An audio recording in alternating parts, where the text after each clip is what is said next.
Do you know, it is so incredibly important that we continue to challenge our own beliefs, particularly with regard to the ongoing situation around lockdowns, loss of freedom, etc.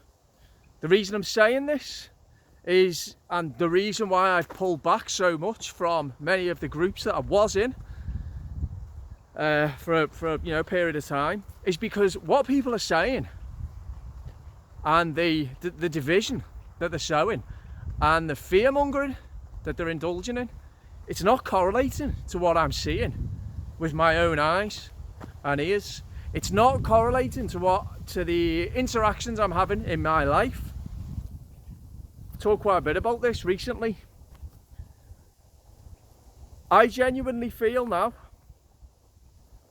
that the people who are not in psychosis, not brainwashed, not buying the narrative, are in a significant majority now. Significant. And we have been on the side of the majority for a while, but you would never know that. You would never know from reading the interactions in these groups. And I think it may be something to do with, are there a number of people maybe who just haven't updated how they're viewing the situation, still stuck in last summer mode? Oh, the sheep are doing this, the sheep are doing that. Well, and could there be an element of ego as well? It's to propagate this situation whereby the awake ones, I hate that term, the awake ones are in the right and are morally better. Now, at one point, we were in a small minority. We were. And that minority started to grow and grow and grow, and now we are in a majority. So, I've done a number of videos previously in the last week or so about this. We've honestly got to remember that if the world we want is a world where we're not dominated by screens, information, then we've got to start perceiving things more. Our primary way of perceiving things has got to be surely with our own eyes, because this clearly is just my own perception. But if I'm seeing it, I think others will as well if they get out there and try and objectively view people.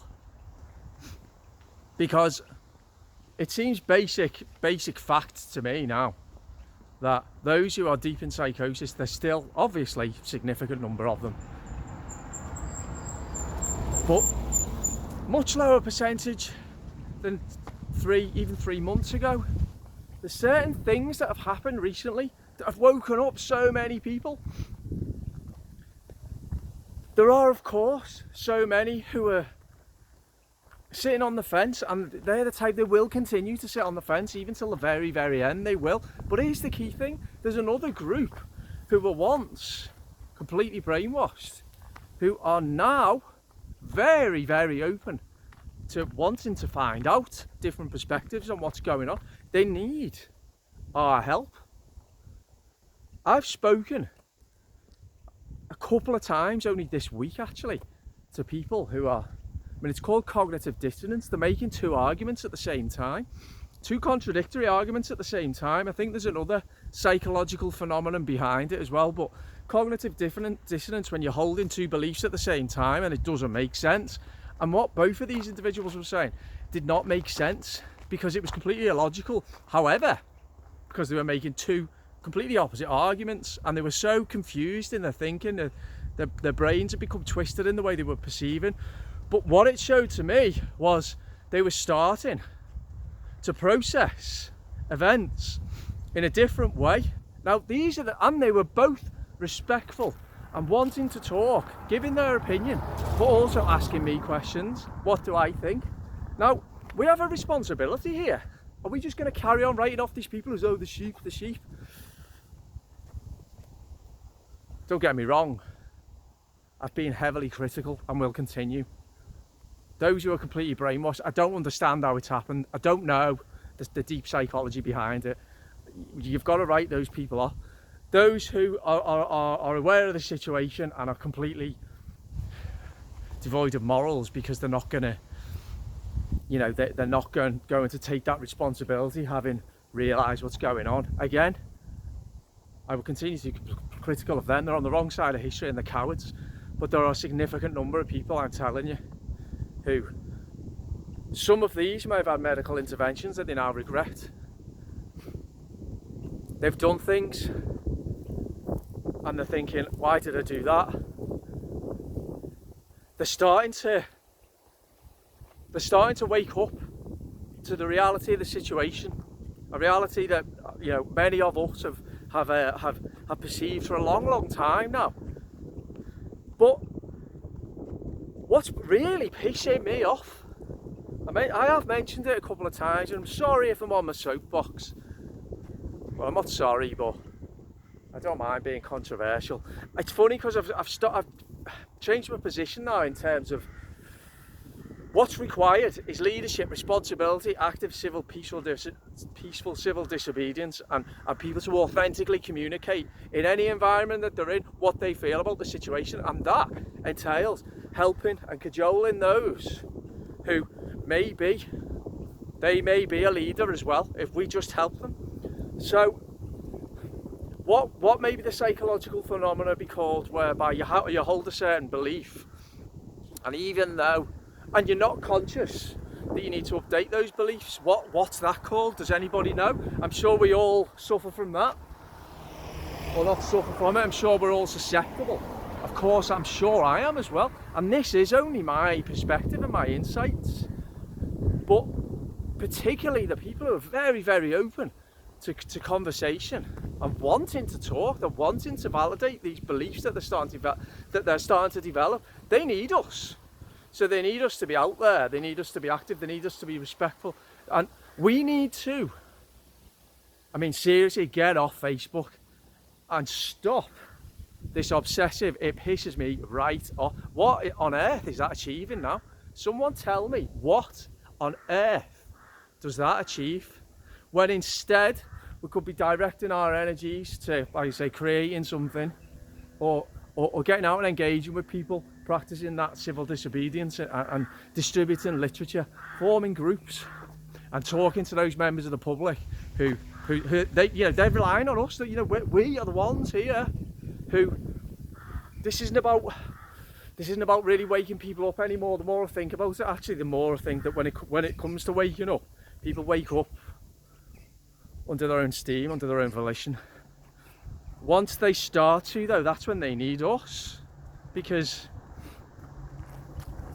they need to start making sense of a confusing world, of a scary world. They need to start to understand why they made decisions that they now regret, and we don't have to put our energy into I saw them yesterday in the supermarket at the hand sanitising station, walking in the masks and just going through this ritual of dousing themselves in chemicals. It's just weird, and you can get angry, and I do still sometimes, because it's the most bizarre and warped behaviour that's been completely normalised. We need to write them off, forget them, but they're smaller in number, much smaller in number. Let's focus on those people. You might know them, you can see they're starting to wake up, they're starting to become aware, starting to listen to what you've been saying all along. How much harder must it be for somebody who 18 months down the line now, they've obeyed every order, as I say, they've made decisions that they regret, they've possibly had certain medical interventions and wish they wouldn't have. How much harder then to say, do you know what, I was wrong, I wish I would have listened to alternative opinions. How much harder 18 months into it? So how much braver, really, in a way, at that point, are those people? Let's try and look at it that way. How are we gonna, I keep saying it till I'm blue in the face, because this is my perspective, I just see it really clearly, but maybe the way I'm seeing it's not the solution, but For me, it's perfectly simple. I don't see as many people fast asleep in deep psychosis, hypnosis and neurosis as I'm told on these various groups. I don't see the amount of division in society as people on these various groups are saying. I don't see vaxxed people turning on the unvaxxed. I don't see the other way round either. I see more signs of unity than disunity with my own eyes. I do. And I'm not saying this for blind optimism. I mean, you can check out some videos I've done about optimism and the naivety of blind optimism. And ultimately, I think the cowardice of blind optimism as well. Why would you feel optimistic about something if you just for the sake of it? Why? And I'm not saying I feel optimistic. I'm realistically now describing something that is, in terms of behaviour of the public, is much more positive than it was a month or two ago, let alone 6 months, let alone 12 months ago. So, like, I'm going to ask people, and you know, it's. I please hope everyone can consider this: is that have we ourselves got this self-awareness to take a step back and to ask ourselves, hold on a minute, has the picture changed? Are these people, you know, the masses, are all of them? Are we painting are we painting some of them in an unfair colour? You know, are we judging them too harshly? Are we wrong in what we're saying about them? Are we going to take on that sense of responsibility? I thought we wanted to create a society where we're less reliant on screens, where we don't want to be subjected to information and bombarded with that all the time, where we want to have conversations with people from different backgrounds, and most of all, where we wanted to develop again that face-to-face connection. There was a time when I had written off most in society. I felt alone. I felt like I was surrounded by immoral, thick, stupid bastards. That's how I felt about them. That's how I felt. I get it. I totally get it. It was the most horrendous thing ever, and there are still, as I say, society generally ain't in a good place. And there are values like intellect and morality and conversation and authenticity that are lacking. But we're in a better place. I'm less lonely. I see more signs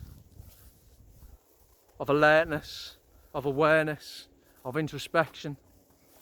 And I see outwardly people displaying a want to talk to others, to hear different opinions.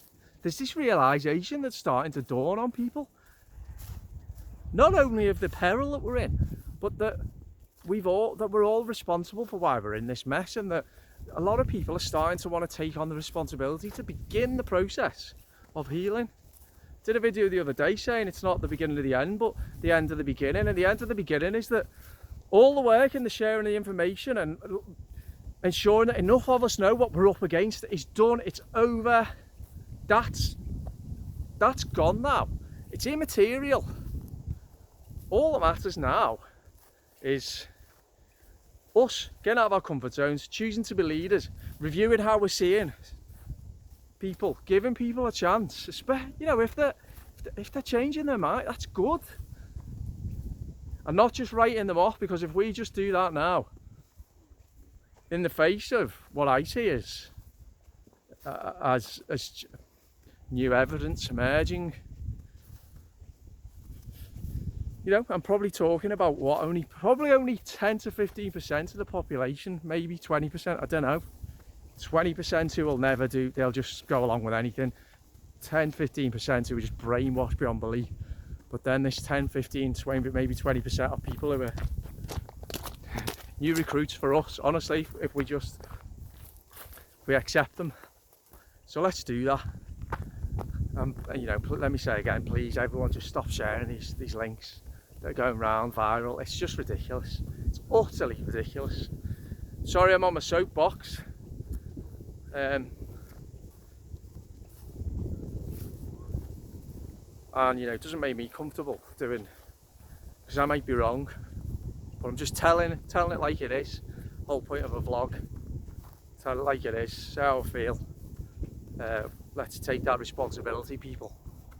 Let's do it. The world needs us too. So we need to put our money where our mouth is. We need to talk that we've talked the talk, we need to walk the walk.